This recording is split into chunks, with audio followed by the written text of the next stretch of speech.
Hello everyone! In today's video, we'll be talking about boxes in CSS, just what they are and how to use them. But before we get started, don't forget to subscribe to this channel and hit the bell button in order not to miss my next video. So, grab your coffee or tea, just sit on the chair or a table as I do, and we get started. So, I would like to start with the explanation of CSS purpose. As you already know, CSS is used to apply style to the boxes so that they become more beautiful, like making the text uppercase, thinner, or thicker. If somebody of you doesn't know yet, content wrapped in tags is called box. So each box is not just a border around the element. Its structure is a little bit more complex. So let me show you the structure of it to let you have an object example of what it looks like. So as you can see, there is the main content in the center of this structure. Then before the border, there's the padding. Simply, it's just a space between border and the main content. And the final item of this example is the margin. And as you have already noticed, it's located internally, just because margin needs for controlling the space between other elements. Because it shouldn't be, the elements shouldn't be very close to each other, and at the same time their space shouldn't be too long between them. So let's write, for example, 3 words: first, second, and third, each in the tag, and let's play with their values. So the first thing that I will do is I will make the border of these elements visible to let you see all the changings that happen with these elements. In this case, I will write border property. But writing border property is not enough. We also have to define some values of this border. Because you know that one border can differ from another. It can be bold, it can be a single line or double line border, or it can even have another color. And these 3 values we're going to set. So in our case, we will write that our border is 1 pixel thick. The second value is it's solid, which means that it's a single line border, and the final value is color. I will set its color to black, just because black color perfectly suits to the white background. So when we have just finished with the border, now look at the web browser page. You will see that the width of the elements is stretched along the whole page, and the way how we can fix it, how we can make them shorter by writing the width property and setting 30 pixels. So now look at the web browser page again. You see that the width of these elements became shorter, and 50 pixels just perfectly suits to the content of the box. So what if I've just finished with the width of the boxes? Now we can move to the padding, and I will just change its value, its default value, from 0 to 10 pixels.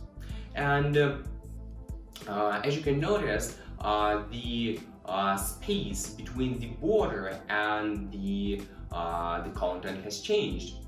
But for those guys who want to, for example, have just 2 different values for top and bottom, for right and left, you just need to write 2 values instead of 1 as in the previous example.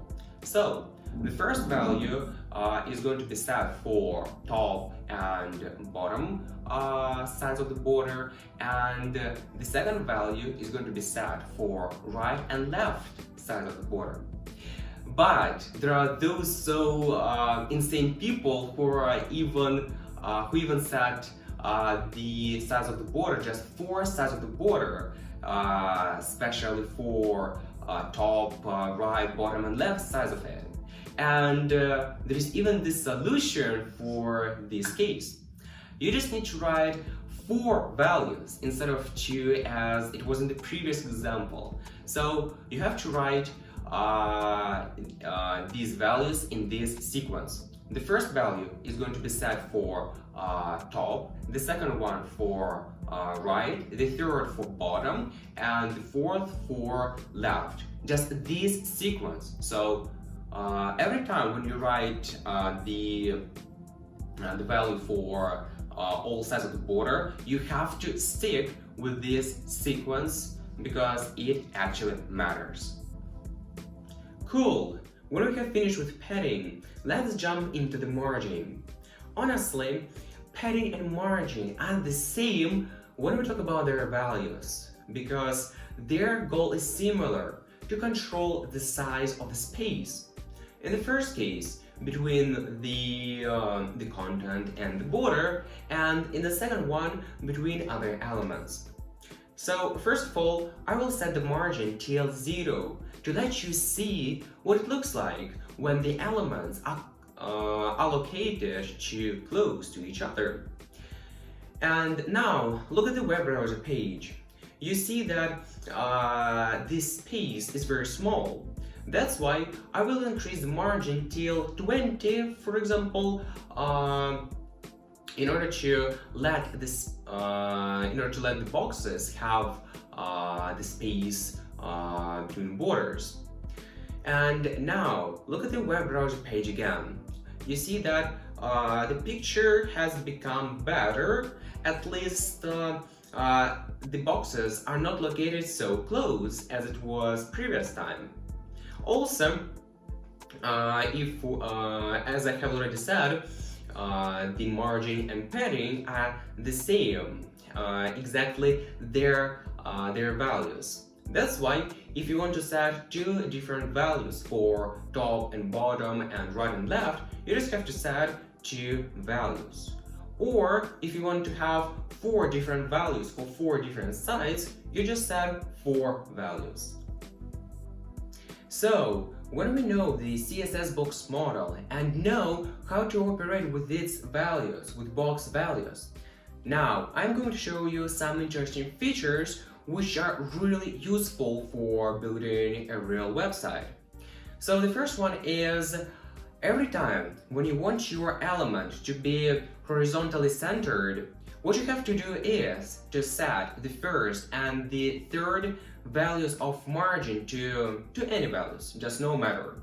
For example, 40 pixels and 0 pixels. And the main point here is that you have to set the second and the fourth values of it to order. In this case, an element will be horizontally centered. So let's delete, for example, 2 paragraphs in order to show you how it works. So now look at the web browser page. You see that the element is placed just in the middle of the window.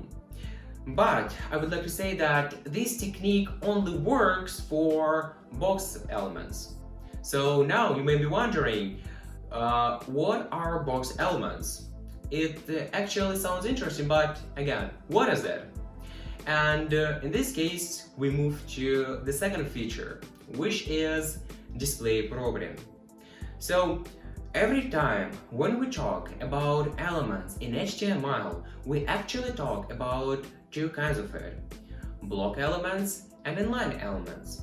And the main difference here is that block elements, just every time when you create a new block element, it's built on a new line, whereas inline elements continue on the same line.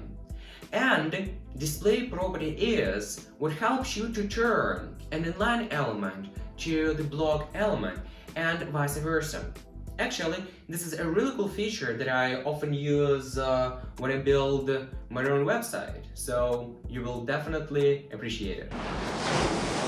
Well, in this video, we talked about CSS box model and values of these boxes.